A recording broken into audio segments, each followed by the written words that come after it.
مرد وفا بھی صرف من چاہی عورت سے ہی کرتا ہے، ورنہ کوئی اور اس کے پاؤں کی دھول بھی بن جائے اسے فرق ہی نہیں پڑتا۔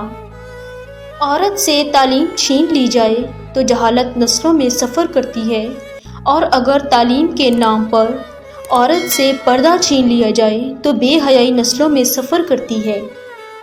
محبت میں ایک وقت ایسا بھی آتا ہے جب آپ سے بات کرنے کے لیے ترسنے والا انسان آپ سے پیچھا چھڑانے کے بہانے کرنے لگتا ہے۔ جو مرضی کر لو، آپ عورت کو اپنی مرضی سے متاثر نہیں کر سکتے، اور اگر عورت متاثر ہونا چاہتی ہو تو آپ کے کچھ کرنے کا انتظار نہیں کرے گی۔ عورت کی سب سے بڑی قربانی ہر ناجائز بات پر خاموش رہنا ہے، لیکن عورت جب صحیح بات پر بولے تو ہر کسی کو اس کا لہجہ تلخ لگتا ہے۔ بہت کم لوگ ایسے ہوتے ہیں جو آپ کو آپ کی غلطیوں سمیت قبول کرتے ہیں، ورنہ لوگ غلطی دیکھ کر راستہ بدل لیتے ہیں۔ اپنی زندگی کا ساتھی احتیاط سے منتخب کریں، کیونکہ اس ایک فیصلے پر آپ کی خوشی یا غم منحصر ہے۔ کیا تمہیں پتہ ہے، یہ محبت مرضی سے نہیں ہوتی، یہ نصیب میں لکھ دی جاتی ہے۔ سب سے بڑی ذلت اس عورت کے مقدر میں آتی ہے جس کا شوہر کبھی بھی اپنی بیوی کو سپورٹ نہیں کرتا۔ مرد کو دل میں رہنے کی عادت ہوتی ہے، وہ وہاں سے نکل کر اور کہیں نہیں رہ سکتا۔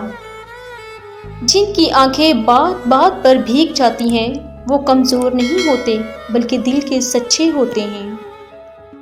زندگی میں بس دلوں کو جیتنے کا مقصد رکھنا، ورنہ دنیا جیت کر تو سکندر بھی خالی ہاتھ گیا تھا۔ اگر کچھ سیکھنا ہے تو خاموش رہنا سیکھو، ورنہ لفظوں کے مطلب تو ہزاروں ہوتے ہیں۔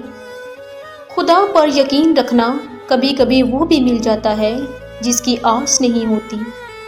اگر آپ ایک خاموش مجسمہ بھی بن جائیں تب بھی لوگ آپ کو نہیں چھوڑیں گے۔ جتنی مرضی کتابیں پڑھ لیں، زندگی کا فلسفہ اس وقت تک سمجھ نہیں آتا جب تک حالات، واقعات خود پر نہ بیت جائیں۔ جس عورت کے جسم پر کہیں بھی تل کا نشان ہوتا ہے تو اس عورت میں 3 عادتیں ضرور ہوتی ہیں۔ نمبر 1، خوبصورت انداز ہوتا ہے۔ نمبر 2، مرد پر جلدی اثر انداز ہوتی ہے۔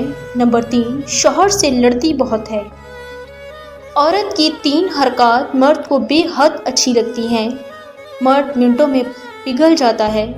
بالوں میں ہاتھ پھیرنا، ماتھے پر بوسہ دینا، آیات پڑھ کر رخصت کرنا۔